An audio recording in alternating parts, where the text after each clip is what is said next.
संस्कृत सोपानम का आज कक्षा 8 का हम पढ़ेंगे।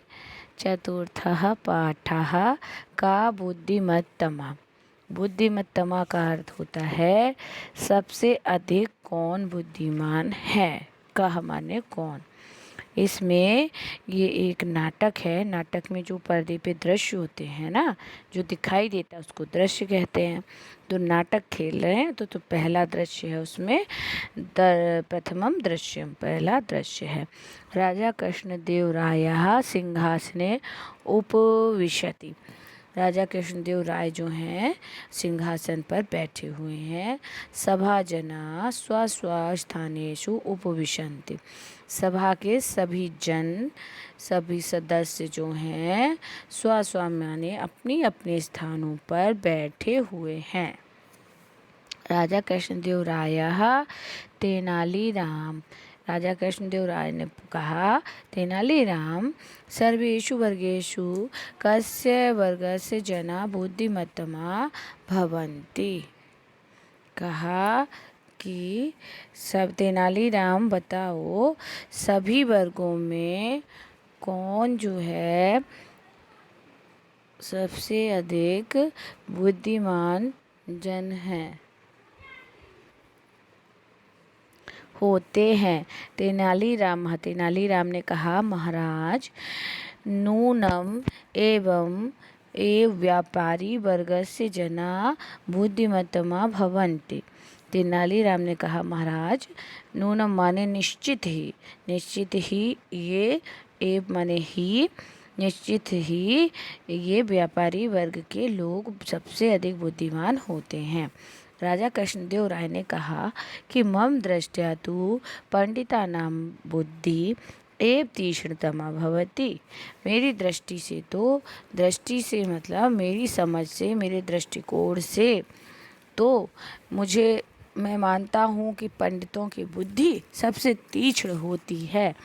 तेनालीराम ने कहा कि राजन पंडितानां बुद्धि व्यापारिणां बुद्धि ही तीक्ष्णतरा भवति। नहीं राजन, पंडितों की बुद्धि से व्यापारी की बुद्धि अधिक तीक्ष्ण और तेज होती है। राजा कृष्णदेव राय जो हैं एवं तथा सिद्धस्तु स्वकथनम। उन्होंने कहा, अच्छा एवं ऐसा है तो ततः तो फिर सिद्ध्यतु स्वकथनम। आप अपने कथन को सिद्ध करिए। कथन को आपने क्या कहा है? उन्होंने कहा है ना कि जो व्यापारी की बुद्धि सर्वश्रेष्ठ होती है। तो राजा ने आदेश दिया कि आप अपने कथन को सिद्ध करिए, प्रमाण दीजिए मुझे। तेनालीराम ने कहा, यद आज्ञापयति महाराज। जैसी आपकी आज्ञा हो महाराज, आप जैसा कहें। द्वितीय दृश्यम हो जाता है। और राजगुरु जो थे गृहम तेनालीरामा नापितेन सह प्रविशति। तेनालीराम जो हैं एक राजगुरु, एक राज पुरोहित को, जो ब्राह्मण वर्ग के होते थे, को लेकर और नापितेन सह एक नाई को लेकर प्रवेश करते हैं। तेनालीराम ने कहा कि राजगुरु प्रणमामि। नमस्कार, प्रणाम। भवान तु अस्माकं राजस्य प्रमुखा पंडिता। और बताया कि भवान माने आप तो अस्माकं हमारे राज्य के प्रमुख पंडित हैं। राजगुरु ने कहा, तेनालीराम नमस्ते, कथम आगतः असि ऐसा नापिता किमर्थ त्वया सह अस्ति। तो राजगुरु कह रहे हैं, अच्छा तेनालीराम नमस्ते, और कहाँ से आपका ये आगमन कैसा हुआ, और ये नाई आपके साथ यहाँ पर क्या कर रहा है। किमर्थ माने क्या, त्वया आपके सह अस्ति आपके साथ है, नाई आपके साथ क्यों है। तो तेनालीराम ने कहा, महाराज आज्ञापयति यद भवता शिरसि स्थिताम एताम शिखाम भवान गच्छतु। अतः एषः नापिता मया सह आगतो अस्ति। तो कहा, महाराज मुझे आज्ञा मिला है कि यत माने आपका ये भवता शिरसी में, जो सिर के ऊपर स्थित है ये शिखा, ब्राह्मण वर्ग के लोग जो सिर पर थोड़े से बाल बचा लेते हैं और शिखा उनकी होती है। देखिए ये आपको पिक्चर दिखाई दे रही है इसमें एक ये पंडित हैं, तिलक लगा के पंडित जी हैं और उनके सिर पे बाल नहीं होते पर शिखा ज़रूर होती थी और शिखा पंडितों की ये निशानी होती थी। आपको उनके बालों में जो दिख रहा है कुछ बाल होते हैं वो शिखा होते हैं। तो शिखाम किमर्थम, इसका क्या अर्थ है, मतलब उन्होंने कहा शिखा स्थिताम एताम शिखाम भवान यच्छतु, मैं आपकी ये शिखा चाहता हूँ। अतः ऐसा नापिता मया सह आगतो अस्ति, कहा मैं आपकी ये शिखा चाहता हूँ, हटाऊँगा, इसीलिए नापिता माने नाई है, नाई तो शिखा को काटेगा ना चोटी को, वो इसलिए मैं इस नाई को आगतो अस्ति यहाँ पर लाया हूँ। तो राजगुरु कहते हैं संभ्रमेण माने एकदम आश्चर्य से भ्रम हो गया उनको। मम शिखाम किमर्थम, मेरी शिखा से क्या करोगे, मेरी शिखा का क्या मतलब। तो कहा ईशा तू मम धर्म चिन्हम, अरे ये तो मेरे धर्म का चिन्ह है। धार्मिक लोग, ब्राह्मण लोग ही ज़्यादा शिखा विखा रखते थे, तिलक लगाते थे पहले के समय में, उस समय राजाओं की ये कहानी है। तो कहा ऐसा मतलब ये तू माने तो, मम माने मेरे, धर्म चिन्हम, धर्म का चिन्ह है, प्रतीक है, मैं इसी से पहचाना जाता हूँ कि मैं पंडित हूँ। और चिरकाल पोषिता है ये आज की शिखा तो है नहीं, ये चिरकाल बचपन से ही पंडितों के बच्चे होते हैं, उनका मुंडन संस्कार होता तब भी उनकी एक शिखा छोड़ दी जाती है। ऐसा अभी तक पुरातन बात है पर अभी तक ऐसा होता है। कई बच्चे हैं ब्राह्मणों के, वो जानते होंगे, एक शिखा उनकी ब्राह्मणों की छोड़ दी जाती है कुछ बाल। तो कहा अरे ये तो चिरकाल पोषिता है, ये तो चिरकाल से मेरे द्वारा पोषित है, मैंने इसको रखा हुआ है। और स्थूला भी है, ये काफ़ी मोटी भी हो गई है, कोमला है, कोमल है, और मम शिखा है, और ये मेरी शिखा है भाई। कथम यच्छामि, और आपको क्यों चाहिए, कथम परम राजाज्ञा तु पालनीया। तो उन्होंने बताया कि अरे ये तो राजा की आज्ञा है तो पालन तो करना होगा। किम करवाणी संकोचेन, क्या करें, राजगुरु ने कहा क्या करें, संकोच में आ गए। परम एतस्या संरक्षणे धनस्य व्यय अपि भवति, संकोच हो रहा था और कहने लगे परम एतस्या मतलब अरे तो इसके संरक्षण में, इसको पालने पोषने में शिखा को, तो धनस्य व्यय अपि भवति, मेरा धन भी व्यय हो गया, सारे बाल हटा देता है नाऊ और थोड़ी सी वो शिखा पंडितों की रह जाती है। तो कहा अरे इनका तो हमने पालन पोषण भी किया है, धन भी इनके लिए हमने व्यय किया है और आप मेरी शिखा ले रहे हैं।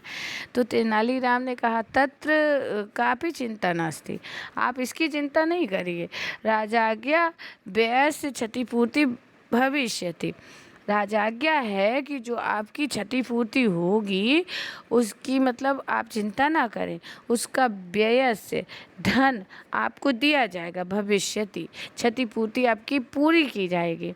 तो राजगुरु कहते हैं कि नूनम दयालु अस्ति महाराजा, नूनम अरे तो निश्चित रूप से महाराज बड़े दयालु हैं, जिन्होंने इतनी दूर की बात भी सोच ली कि पंडित एकदम से अपनी शिखा कैसे दे देगा, तो पहले से व्यवस्था करके बता दिया है कि भाई इसकी चिंता नहीं करना, वहाँ से आपको धन प्राप्त हो जाएगा, आपकी शिखा पोषित है, आपकी वो जो है चिरकाल पोषिता है शिखा। तो राजगुरु ने कहा बढ़िया। तेनालीराम ने कहा तो शिखाया क्षतिपूर्ते कतिम स्वर्ण मुद्रा वांछति भवान, तो शिखा की क्षतिपूर्ति के लिए आप कितनी स्वर्ण मुद्राएं चाहते हैं, ये उन्होंने अपना ऐसे ही साधारण सा प्रश्न किया। किसी से भी कर देंगे, आपको कोई चीज़ देनी होती है तो पूछते भैया कितना रुपए का है, कुछ भी चीज़ लेने जाओ बाजार से, कपड़े वपड़े, तो उसके पैसे तो मूल्य तो पहले होता है ना। तो जो राजगुरु थे उन्होंने कहा चिंतित्वा, उन्होंने देखा, चिता नहीं कहते, चिताए रहे हैं गांव में, कैसे चिताए रहे वही, उन्होंने चिंतित्वा, चिंतित्वा मतलब उनको देखा, 5 स्वर्ण मुद्रा पर्याप्ता।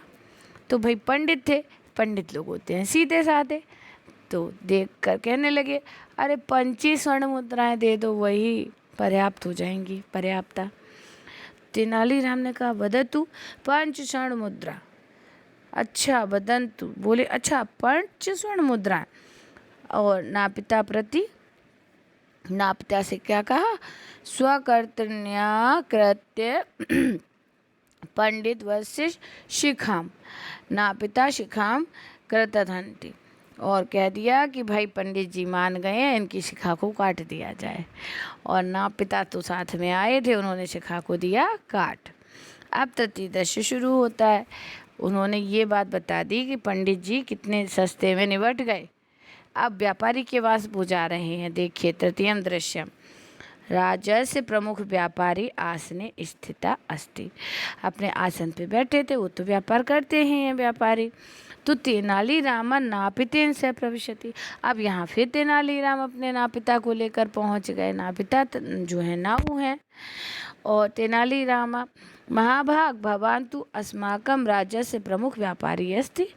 तो आराम से पहुँच के कह रहे हैं कि महाभाग महाराज, आप तो हमारे राज्य के प्रमुख व्यापारी हैं। तो व्यापारी ने कहा, अंजलि बदद्वा प्रणमामि। अंजलि बाद के उन्होंने कहा, अच्छा अच्छा भाई नमस्कार, हम तो एक साधारण जना। अब देखिए बनिया कितने अच्छे से बात करता है, कितना भी पैसे वाला हो कुछ भी, लेकिन आराम से क्या कहेगा, अरे अहम तो एकम साधारण जना, मैं तो एक साधारण व्यक्ति हूँ। आप कह रहे हैं कि महाभाग भवान तु अस्माकम राजा से प्रमुखा व्यापारी अस्ति। बहुत मोटे ताजे व्यापारी के पास गए थे तेनालीराम, क्योंकि उनको सिद्ध करना था। अभी पंडित जी का परीक्षा लेके आए हैं, पंडित जी ने चोटी दे दी, पोषिता उषिता बता के चोटी तो दे ही दी, पर ये क्या करेगा। देखिए बहुत मज़ेदार रोचक है ये कथा। ये जो है अपनी चोटी भी बचा लेंगे और इनको पैसे भी बहुत सारे लेके भाग जाएंगे, वो है व्यापारी जी। तो अब आराम से वो बताते किसी को नहीं है कितना पैसा, व्यापारी आराम से बता, नहीं आम तो एक साधारण जना, मैं तो एक साधारण व्यक्ति हूँ। तेनालीराम ने कहा, महाराजा आज्ञा पायति यद भवान स्व शिरसि स्थिताम शिखाम यच्छतु। और वही शब्द तेनालीराम ने बोल दिए इनसे भी कि महाराज आज्ञा है पारित महाराज की कि यद भगवान आपका और शिरसी स्थित, जो सिर पर स्थित आपकी चोटी है, शिखाम यच्छतु, वो मुझे चाहिए। अब व्यापारी कह रहा, का वार्ता इतस्य सिखाया, अरे ये क्या बात हो गई, सिखाया। और अस्माकम सर्वस्वम तु राज्ञा एव अस्ति। चलो हमारे सब कुछ तो राजा हैं, एतत् जीवनम अपि राज्ञे एव अस्ति। अब इनकी आप जो है लहजा देखिए, कितने प्यार से बोलेंगे और आपकी जेब काट लेंगे, आपको पता भी नहीं चलेगा। वो है व्यापारी, आपको पता भी नहीं चलेगा कि अरे हम तो ज़्यादा पैसे दे आए हैं। कहा, अरे एतत् जीवनम अपि राज्ञे एव अस्ति। अरे ये तो पूरा जीवन ही राजा का है, राजा चोटी मांग रहे हैं। ओहो हो, ये तो मैं तो जीवन ही दे दूं राजा के लिए। अब ऐसी कोई बटरिंग वाली, ये आप लोग बटरिंग बटरिंग बोलते हैं, ये मक्खन वाली बात उन्होंने तो नहीं कही थी पंडित जी ने। पंडित जी तो भाई बेचारे बस गिड़गिड़ाने लगे थे, अरे ये तो मेरी चिरकाल पोषिता है भाई। पर उन्होंने कहा, अरे चोटी क्या, आप तो जीवन ही ले लो। यथा महाराजा आज्ञा पयतु तथैव करोतु। अरे जैसी महाराज की आज्ञा होगी तथैव वैसा ही करूँगा। तेनालीराम नापितम प्रति क्रंत शिखाम। तेनालीराम ने फिर नापिता से कहा कि काट दो चोटी, क्रंत शिखाम। व्यापारी कह रहा है, श्रीमद निवेदयामि। पर सुनिए श्रीमान, सुनिए, निवेदन है एक, सुनिए। निवेदन ऐसा है कि शिखा मम मान सम्मानत प्रतिष्ठा प्रतीका अस्ति। अब कहा वो तो सही है, बढ़िया बढ़िया बात बता दी कि शायद मजाक ही करने आए हो, ना कटवाएं चोटी। पर उन्होंने तो पूरी तैयारी की थी, नापिता को लाए थे। तो व्यापारी फिर थोड़ी सी अपनी लहजे में आया, अरे अरे श्रीमान सुनो तो, निवेदन तो सुनो पहले। शिखा तो मम मान सम्मान से, मेरी मान सम्मान का प्रतीक है ये चोटी, और प्रतिष्ठा या प्रतीक है, और हम इतने बड़े व्यापारी आप बोले तो वो सब प्रतिष्ठा का प्रतीक है भाई। और सहसा महाराज कृष्णदेव छिंद भेष, और ये सब वार्तालाप वहाँ हो रही है। अब वो सिद्ध कर रहे थे कि ये व्यापारी ज़्यादा बुद्धिमान होते हैं, तेनालीराम सिद्ध कर रहे थे, तो पता कैसे चलेगा, तो इसलिए महाराज को वहाँ पर आना पड़ा। किस रूप में आए वो, कृष्णदेव जो हैं छद्म वेश में आए।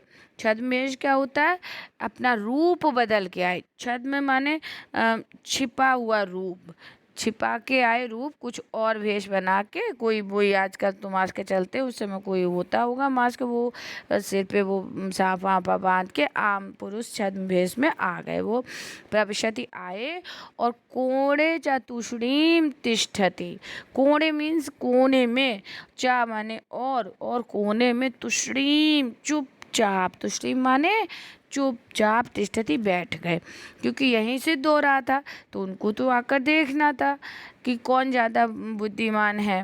बैठ गए वो। तो तेनालीराम क्षतिपूर्ते भगवान किम वांछति, तो तेनालीराम से प्रश्न पूछा तेनालीराम ने भाई कि क्षतिपूर्ति आप बता रहे हैं, ठीक है, तो भगवान किन वांछति, आप क्या चाहते हैं उसके लिए। निसंकोचम वदतु, निसंकोच होकर मुझे बता दो आप। व्यापारी ने कहा, महाभाग एतत्स्य मानर क्षणार्थम एवं मम कन्याया विवाहे 10,000 मुद्राणां पितु निधने अपि 5,000 मुद्राणां व्यय अवदत्। कहा कि अरे महाभाग सुनो, मेरी एक कन्या है विवाह के लिए, उसे 10,000 मुद्राओं में, 10,000 मुद्राओं में मुझे जो है उसकी शादी, पर मेरे पितु निधने, मेरे पिता के निधन के समय 5,000 मुद्राएं व्यय हो गई हैं, जब मेरे पिताजी नहीं रहे होंगे पास ही में थोड़े समय में। तो तेनालीराम ने कहा कि महाशय वदंतु 15,000 स्वर्ण मुद्रा। अच्छा तो महाशय आप क्या बोल रहे हैं, 5,000 या 10,000 स्वर्ण मुद्राएं, तो धन का मुद्रा वदंती, आप मुद्रा बताइए। तेनालीराम ने कहा, ना पिता नापितम प्रति, कि ना पिता इदानीम पालय राजाज्ञा, ना पिता जो है ये राजा की आज्ञा है। तो व्यापारी नापितम प्रति, व्यापारी जो है नापिता को देखता है। अधुना एषा शिखा महाराजस्य संपत्ति, तो आपको मुद्राएं दी जाएंगी, तो ये शिखा तो महाराज की संपत्ति है। महाराज शिखा कीर्तनम भवति कर्तनम, तो महाराज की ये शिखा कर्तनम भवति, मुझे दे, इति विचार, ऐसा विचार करके ये शिखा कर्तनम कुर्या, ये शिखा का मतलब काटने के लिए उतरित हुए। तो राजा कृष्णदेव जो राय थे, राजा कृष्णदेव राय जो थे, सक्रोधम, क्रोध से, महाराजा से शिखा कर्तनम रे, महाराज की आज्ञा से शिखा काटो। और तब एवा दुस्साहस निर्लज, और ये कैसा दुस्साहस है, क्या कर रहा था वो, शिखा नहीं कटवा रहा था, और रुपए भी ले लिए थे। व्यापारी ने क्या किया, रुपए तो उनको दे ही दिए थे। व्यापारी स्वर्ण मुद्रा गृहीत्वा लेकर और सत्वतरम बहिधावती, और बहुत तेजी से बाहर की तरफ दौड़ गया। व्यापारी बात करते करते अपनी बुद्धि में सब लगाया था कि भैया हमें 10,000 चाहिए, और जल्दी से बाहर की तरफ दौड़ा। तो तेनालीराम ने क्या किया, राजानम प्रति, राजा से कहा कि क्षम्यता महाराज, शांतम भवतु, आप तो शांत हो जाइए, आप ये एक नाटक था, आपको पता है, शांत हो जाइए।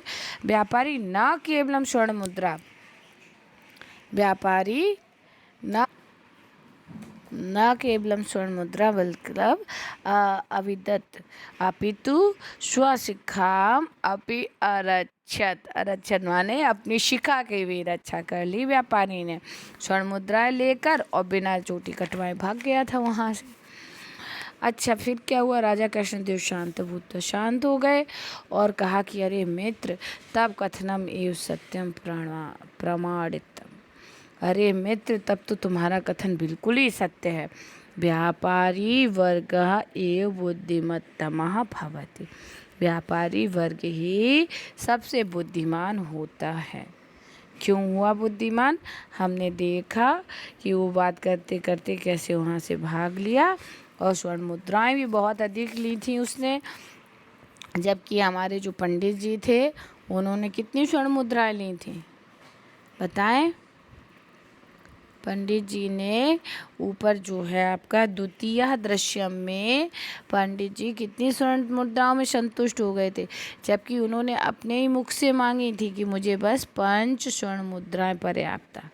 देखिए राजगुरु ने क्या कहा था, सोच कर, चिंतित तो सोच कर कहा था कि अच्छा अब इसको चिरकाल तक पाला है तो बस 5 स्वर्ण मुद्रा पर्याप्त था, 5 स्वर्ण मुद्राएं पर्याप्त। चलिए इसको एक बार फिर आप पढ़िएगा, फिर आपको अभ्यास कर कराते हैं। ओके।